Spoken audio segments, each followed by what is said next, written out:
विपिन की हर एक चीज से जानती थी कि आखिर वो कैसा बंदा है। अरे तुम लोगों का दिमाग खराब है, तुम लोग सही पागल वागल सरिया गए हो क्या? तुम्हें अगर मैं उसकी रियलिटी बताऊं ना तो वो कुछ ऐसी है कि मैं खुद सिमर जो मास्टर कॉन्टिनेंट की दूसरी सबसे ज्यादा खूबसूरत लड़की हूँ।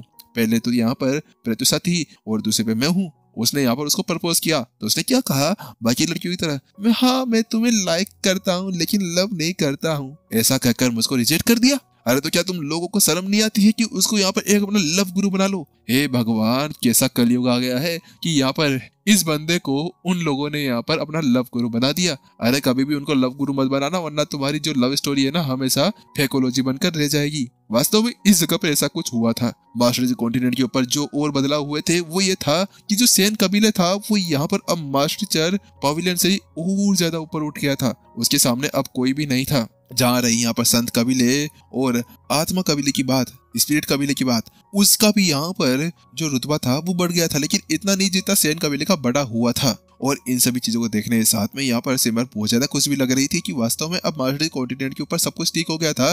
राक्षस और इंसान सही से रहता करते थे।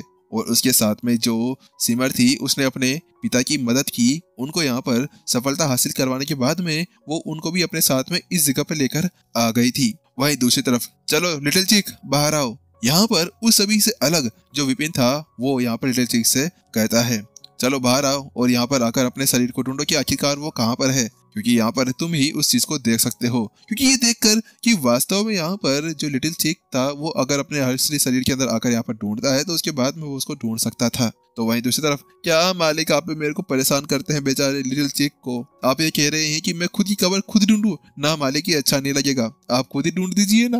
वहीं दूसरी तरफ अबे तेरा क्या होगा लिटिल चिक, कम से कम थोड़ा बहुत मैच्योर तो बन जा। कितना ज्यादा वो लग रहा है तू सम्राट बनने वाला सम्राट, इतना आलसी सम्राट होगा ना तो बेचारी प्रजा यहाँ पर परेशान हो जाएगी। लेकिन विपिन कहता है चल ठीक यार मैं एक ढूंढ लेता हूँ। उसके बाद विपिन जल्दी से अपने सील को बाहर निकाल लेता है। ये वही वेदी थी जो यहाँ पर सम्राट द्वारा उसको दी गई थी, और अगर उस वेदी का यूज विपिन यहाँ पर करता है तो उसके साथ में वो जो कंकाल था वो आराम से उसके सामने आ जाता। उसको यहाँ पर छुपने की कोई भी जरूरत नहीं थी, क्योंकि वो वेदी यहाँ पर उसके ऊपर कंट्रोल जो किया करती थी, यहाँ पर वो सारी प्रजा को यहाँ पर नियंत्रण कर सकती थी।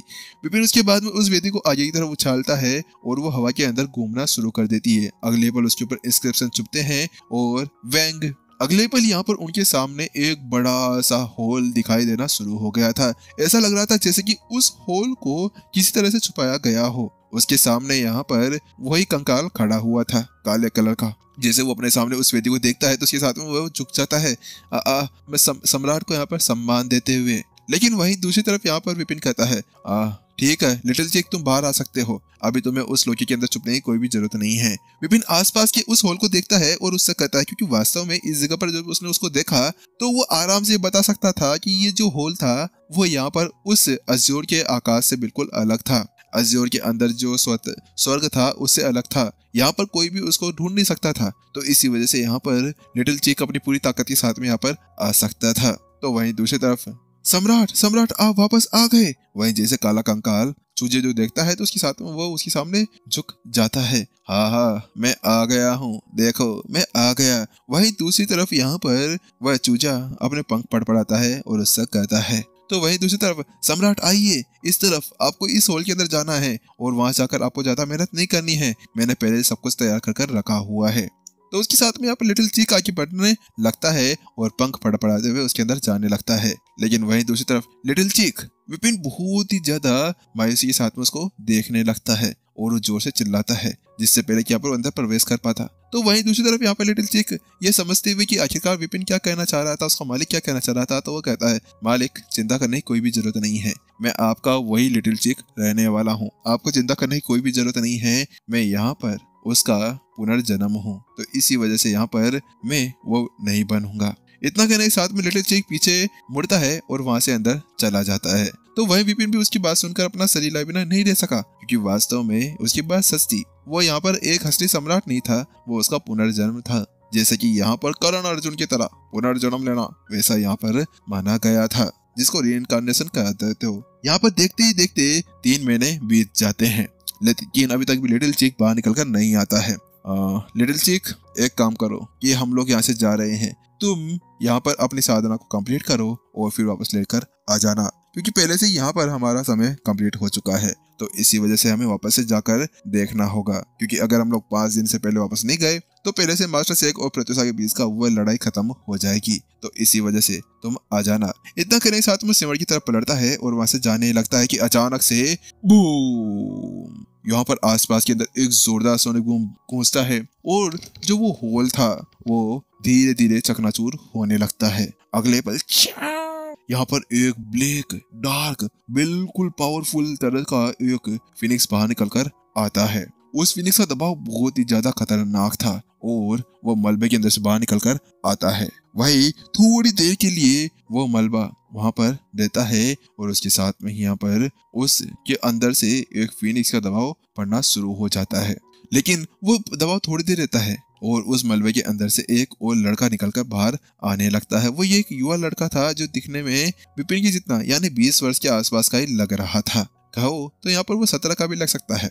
हाँ, वास्तव में इस जगह पर कोई भी ये नहीं बता सकता कि अभी जो लड़का बाहर निकल कर आया था वो एक सम्राट था और नहीं लिटिल चीक। क्या ये तुम हो? तो वहीं दूसरी तरफ, हाँ मालिक, ये आपका लिटिल चीक ही है, चिंता मत करिए। यहाँ पर वो आवाज सुनते विपिन को एक रात की सांस आती है, क्योंकि वास्तव में विपिन उसकी बात सुनकर ये बता सकता था कि वह उसका कोई और नहीं, वही नटखट सा, छोटा सा, चुलबुला सा, शैतान सा, घमंडी सा और बहुत ही ज्यादा हरामी लिटिल चीक था जो उसको हमेशा परेशान किया करता था। चलो, ये अच्छी बात है कि तुम यहाँ पर फिर से आ गए हो। तो वही दूसरी तरफ लिटिल चीक कहता है, मालिक, बात कुछ ऐसी है कि अब तक यहाँ पर मेरी जो पूरी साधना है वो पूरी तरह सुदृढ़ नहीं हुई है।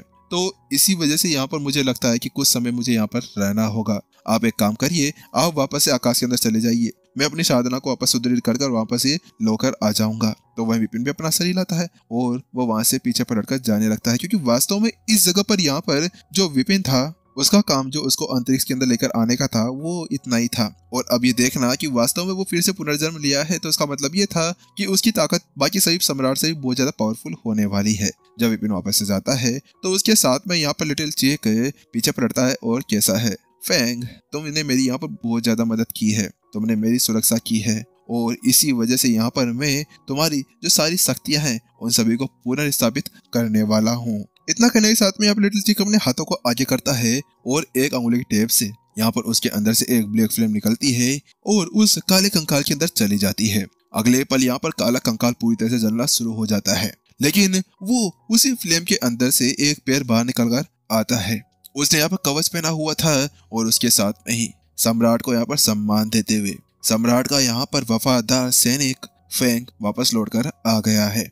फैंग यहाँ पर लिटिल चीक यानी जो सम्राट था उसका सबसे ज्यादा ईमानदार और सबसे ज्यादा पावरफुल गार्ड्स में से एक था, जो यहाँ पर अपनी ताकत को हमेशा उनके लिए बचाकर रखा करता था। लेकिन अब ये देखकर कि वास्तव में यहाँ पर उनका काम हो गया था तो वो बहुत ज्यादा खुश हो गया था। इस जगह पर वो पूरी तरह से ठीक हो जाता है। तो वही दूसरी तरफ विपिन कहता है, सिमर, चलो हमारा चलने का वापस समय हो गया है। विपिन जब वापस से अपनी उस जगह से निकलकर बाहर आ जाता है तो वो फिर से स्टार पैलेस के अंदर आ चुका था और जल्द ही उन लोगों ने अपने ऊपर से उस सील को हटा दिया जो सील उनके ऊपर लगी हुई थी। जैसे ऐसा होता है कि उसके साथ में ही शक अचानक से आसमान फटता है और उसके अंदर से कुछ रोशनी बाहर निकलती है और वो जल्द ही उन दोनों के ऊपर गिरती है। जैसा कि यहाँ पर माना गया था, वास्तव में अभी अजोर का जो स्वर्ग था वो यहाँ पर उनको बाहर फेंकने के बारे में सोच रहा था। इसी वजह से वो ताकत उन दोनों को अंदर की तरफ खींचने लगती है कि जाओ बे, तुम लोग यहाँ पर किसी काम के नहीं हो। और इसी के चलते हुए वो लोग वापस से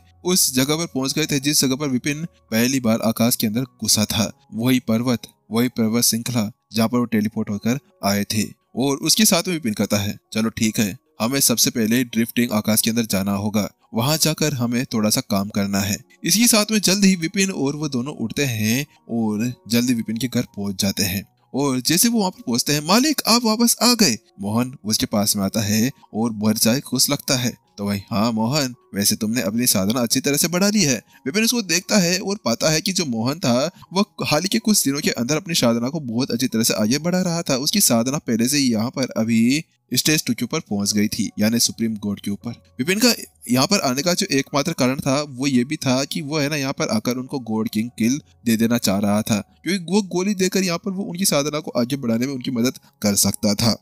चलो माता पिता कहाँ पर है मुझे बताओ मोहन। तो उसके साथ में मोहन कहता है अच्छा वो लोग अभी आंगन के अंदर बैठे हुए हैं और किसी हमारे अतिथि के साथ में मिल रहे हैं। क्या अतिथि? तो वहीं दूसरी तरफ विपिन जल्दी से भागते हुए उस तरफ जाने लगता है, क्योंकि उसको कुछ रोंगटे से खड़े हो गए थे। लेकिन जल्द ही वो यहाँ पर आंगन के अंदर पहुंचता है तो वहां जाकर देखता है कि वहां पर एक युवक बैठा हुआ था जो देखने से कुछ यही 25 से 30 के आसपास का लग रहा था, लेकिन उसके अंदर की जो एनर्जी थी विपिन को बिल्कुल भी सेंस नहीं हो रही थी, क्योंकि जैसे विपिन यहाँ पर आता है वो अपनी आसपास की जगह को पूरी तरह से सेंस करता है, लेकिन यहाँ पर उस युवक और उसके पास में एक और बुड्ढा खड़ा था, उसकी ताकत को वो महसूस नहीं कर पा रहा था। ये नहीं हो सकता, ये क्या एक गॉड सम्राट है? विपिन की आंखें तन जाती है, क्योंकि वास्तव में केवल एक ऐसी ताकत थी गॉड सम्राट की जिसको वो देख नहीं सकता था, बाकी गॉड किंग्स तो अब वो आराम से यहाँ पर बता सकता था।